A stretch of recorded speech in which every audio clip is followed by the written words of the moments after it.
السلام علیکم ناظرین، میں ہوں آپ کی ہوسٹ سمرا ناز اور آپ دیکھ رہے ہیں HI TV۔ ناظرین، آج کی ویڈیو آپ کے سامنے رفیع صحرائی کے بلاگ کے ریفرنس سے پیش کی جا رہی ہے۔ آج کا عنوان ہے جعلی ادویات کی روک تھام کی جائے۔ تو چلیے ان جعلی ادویات کے بارے میں اور ان سے اٹھائے جانے والے سوال کے بارے میں بات کرتے ہیں۔ ناظرین، یہ گزشتہ سال مارچ کے اخیر کی بات ہے۔ FIA نے کوئٹہ میں کریک ڈاؤن کرتے ہوئے بڑی مقدار میں جعلی ادویات برآمد کی۔ یہ کامیاب کارروائی ایک خفیہ اطلاعات پر عمل میں لائی گئی، جس کے دوران ایک بڑے اسٹور پر چھاپے کے دوران 100 سے زائد اقسام کی جعلی ادویات پکڑی گئیں۔ ادویات کو ڈریپ حکام کے حوالے کر دیا گیا۔ بتایا گیا کہ FIA نے اس ڈریپ عملے کے ساتھ مل کر 33 جگہ چھاپے مار کارروائیاں کی، جبکہ ان کارروائیوں کے نتیجے میں 26 انکوائریوں کا اندراج کیا گیا۔ مقامی اخبارات نے شہ سرخیوں کے ساتھ اس خبر کو شائع کیا، مگر اتنی بڑی کارروائی کے باوجود جعلساز بچ نکلے۔ جعلی ادویات بنانے اور فروخت کرنے والے دھڑلے سے اپنا کاروبار جاری رکھے ہوئے ہیں۔ ان کے خلاف مؤثر کارروائی نہ ہونے کی وجہ سے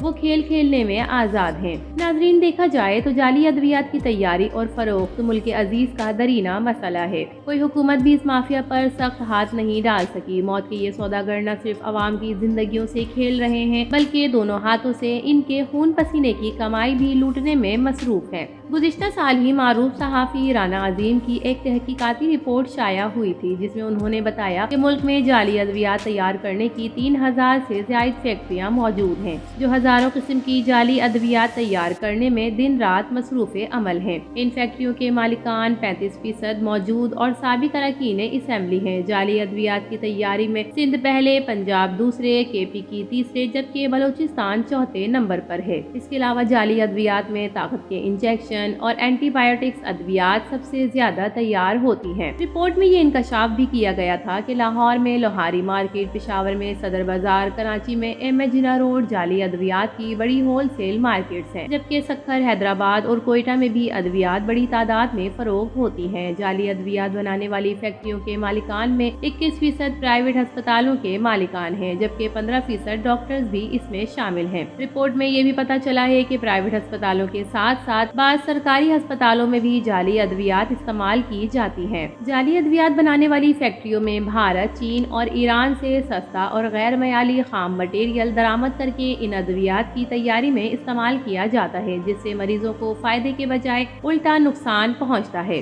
مریض پرائیویٹ ہسپتالوں میں لاکھوں روپے علاج پر خرچ کرنے کے باوجود موت کے منہ میں چلے جاتے ہیں۔ یہ ہوش ربا انکشاف ہمارے حکمرانوں اور حاکم بالا کی آنکھیں کھولنے کے لیے کافی ہے کہ ہمارے دیہات میں 70% ادویات جعلی استعمال کی جا رہی ہیں۔ طرفہ تماشا یہ ہے کہ انہیں استعمال کرنے کے لیے بھی نان کوالیفائڈ پریکٹسیں ہوتی ہیں، جو چند روز کسی ڈسپنسرز یا میڈیکل اسٹورز پر بطور اسسٹنٹ کام کرنے کے بعد خود ساختہ ڈاکٹر بن کر پریکٹس شروع کر دیتے ہیں۔ ڈرگ انسپیکٹرز ان ڈاکٹر سے اپنا ماہانہ بھتہ وصول کر کے اپنے مریضوں کی زندگیوں سے کھیلنے اور لوٹ مار کرنے کی کھلی چھٹی دیتے ہیں۔